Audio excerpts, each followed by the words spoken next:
How does a cheap pedalboard compare to an expensive pedalboard? That's what we'll find out today.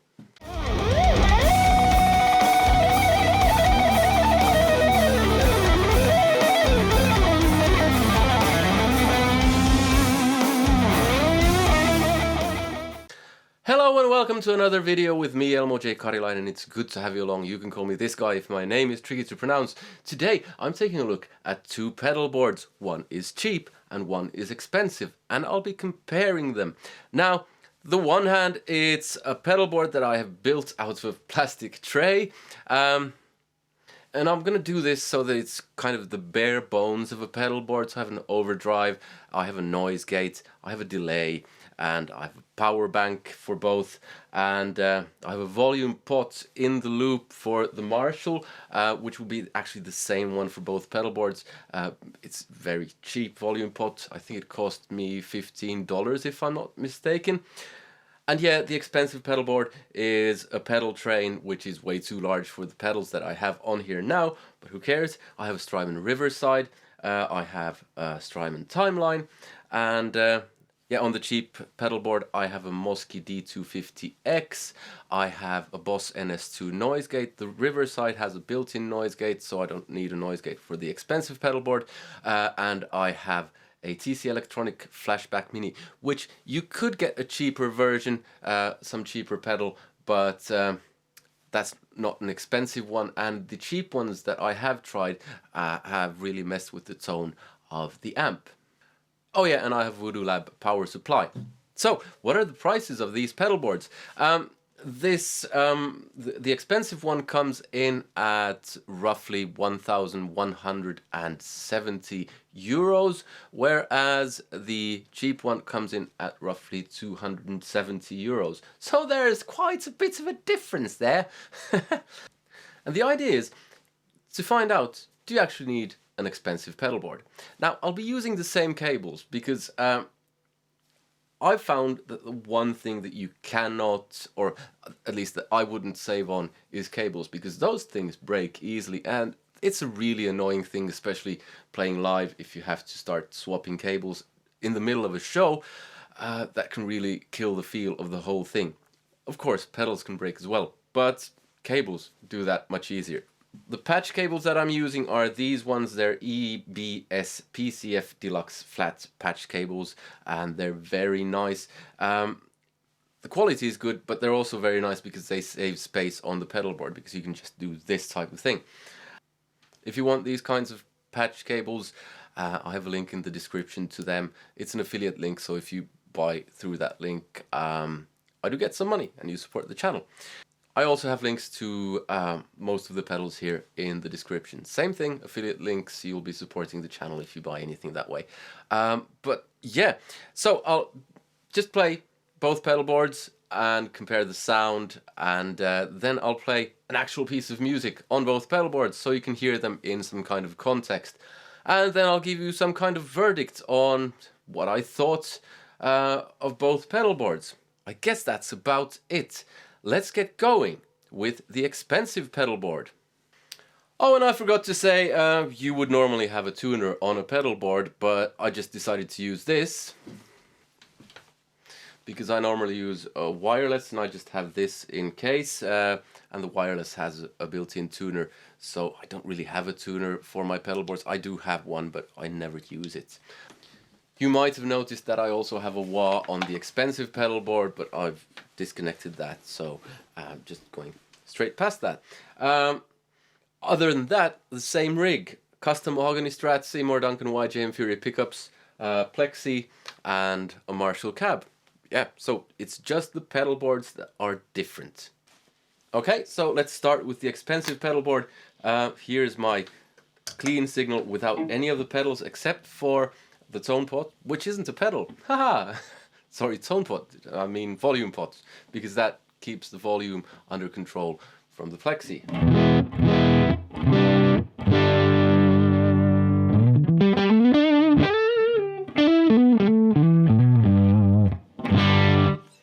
Okay, so I have the Strymon Riverside, which instantly gives you something that you don't have on the cheaper pedal board, because it has two sides to it, so you get two different sounds from the same pedal. So I have a moderate drive.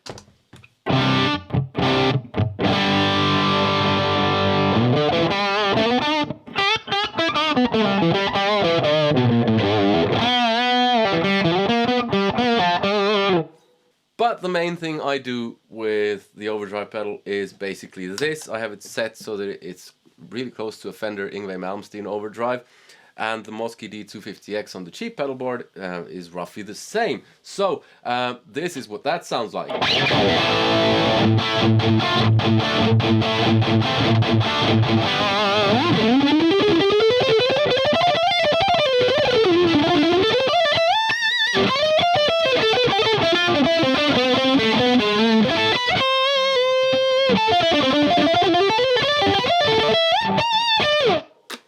And then there's the delay. Again, you get more options with the Strymon Timeline than you do with the Flashback Mini.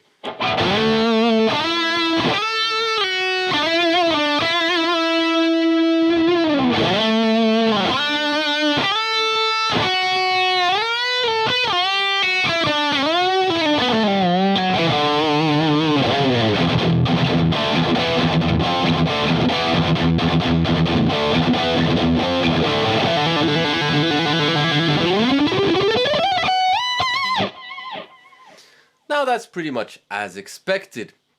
Like I said, you can get different types of delay from the Timeline. You can get more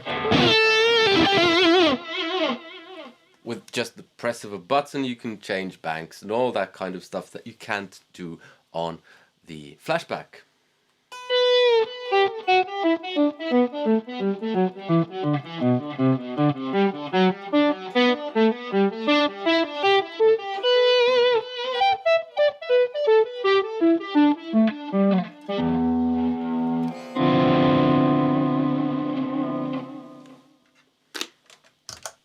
But again, it's not just Yngwie Malmsteen stuff. I mean, I use the Riverside or the Fender Yngwie Malmsteen overdrive in this way as well. I play Jeff Beck kind of stuff.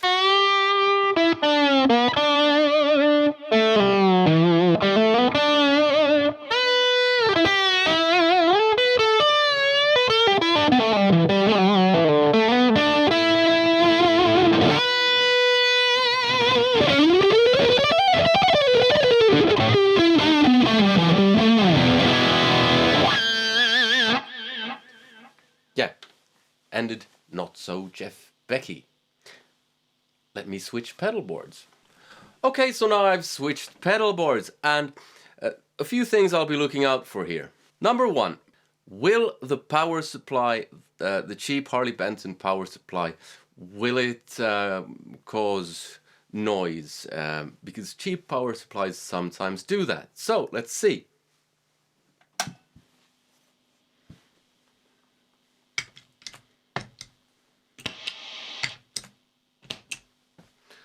Seems not. Another thing I'll be looking out for is, will the overdrive be worse? And of course, how will the delay compare? So let's start with the overdrive.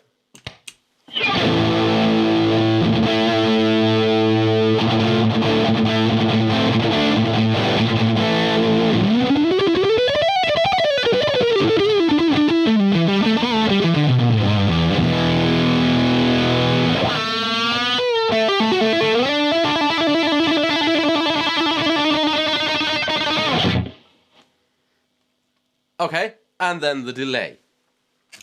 I might have to tweak the settings a bit.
Okay, straight off, I can say that I like the delay. The Harley Benton doesn't make any noise. The Mosky, I really like how it sounds, but it is a bit more flabby in the low range than the Strymon. But I'd be perfectly happy to play just using that. Okay, let me play a couple of musical examples or use these both in a musical setting, and then I'll get back to some kind of verdict.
Alright, so what do I think? Well, first off, it's no big surprise to me because I know these pedals very well, all of them. It's only the Harley Benton power supply that I've never tried before, so that was a bit of a mystery. Yeah, sound-wise, there's not a huge difference. I'd be perfectly happy playing either pedalboard. Now, of course, the expensive one is better. What did you expect? But is it that much better to justify that jump in price? I'm not entirely sure. It has some added benefits. You get the hard case with this particular pedal train, which of course means that it costs a bit more. You need some kind of bag for the tray, but then again, the tray is small enough that you can fit it in your carry-on luggage on a plane if you're flying somewhere to play. Not that anyone's playing with what's going on in the world. I'd be perfectly happy with either. That being said, the Mosky D250X, I probably have a spare because I wouldn't rely on it to work every night because it's so cheap. The Strymon, again, I'd have a spare. Not necessarily a Strymon, but something in case the Strymon breaks. Because, again, even expensive stuff breaks. But I think this just goes to show that you don't need a ton of money to get a great pedal board, because that tray thing cost me absolutely nothing. I got the tray for free, a bit of Velcro, and the pedals that I had. Yes, it's not the greatest solution in the world, but sound-wise, it sounds great. I can't fit a wah onto that pedal board, which is a shame. But then again, a wah is kind of a luxury item in a way.